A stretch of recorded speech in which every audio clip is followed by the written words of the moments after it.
Hello guys, আপনারা যারা অনেকেই ফেসবুকে খুঁজতেছেন যে শাপলা বিল কোথায়, শাপলা বিল কোথায়, আপনারা শাপলা বিলে না যেয়ে আপনারা আমাদের কালিয়াগঞ্জ বিরল থানা, কালিয়াগঞ্জের শেষ সীমানা এনায়েতপুর ক্যাম্পের পাশ দিয়ে যে রাস্তাটা চলে আসলো, এই রাস্তাটা দিয়ে চলে আসবেন আপনারা গবরা বিল। আসলে আপনারা প্রচুর শাপলা দেখতে পাবেন, প্রচুর শাপলা, প্রচুর প্রচুর শাপলা। আপনারা সবাই চলে আসবেন এখানে।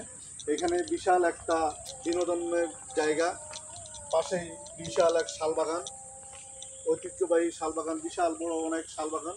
এই শালবাগানে আপনারা অনেক উপভোগ করতে পারবেন। আপনারা চলে আসবেন এই শালবাগানে। আমরা এখন দাঁড়িয়ে আছি গবরা বিলের। লোকজন আসে, ধান কাটতেছে আমাদের বাংলাদেশের ভারতের টারকাটার বাইরে, আমাদের বাংলাদেশের সীমানা, শেষ সীমানায় এই কাদো ধান কাটতেছে। এগুলা হলো সব ভারতের লোক। এরা সকালবেলা চলে যায়।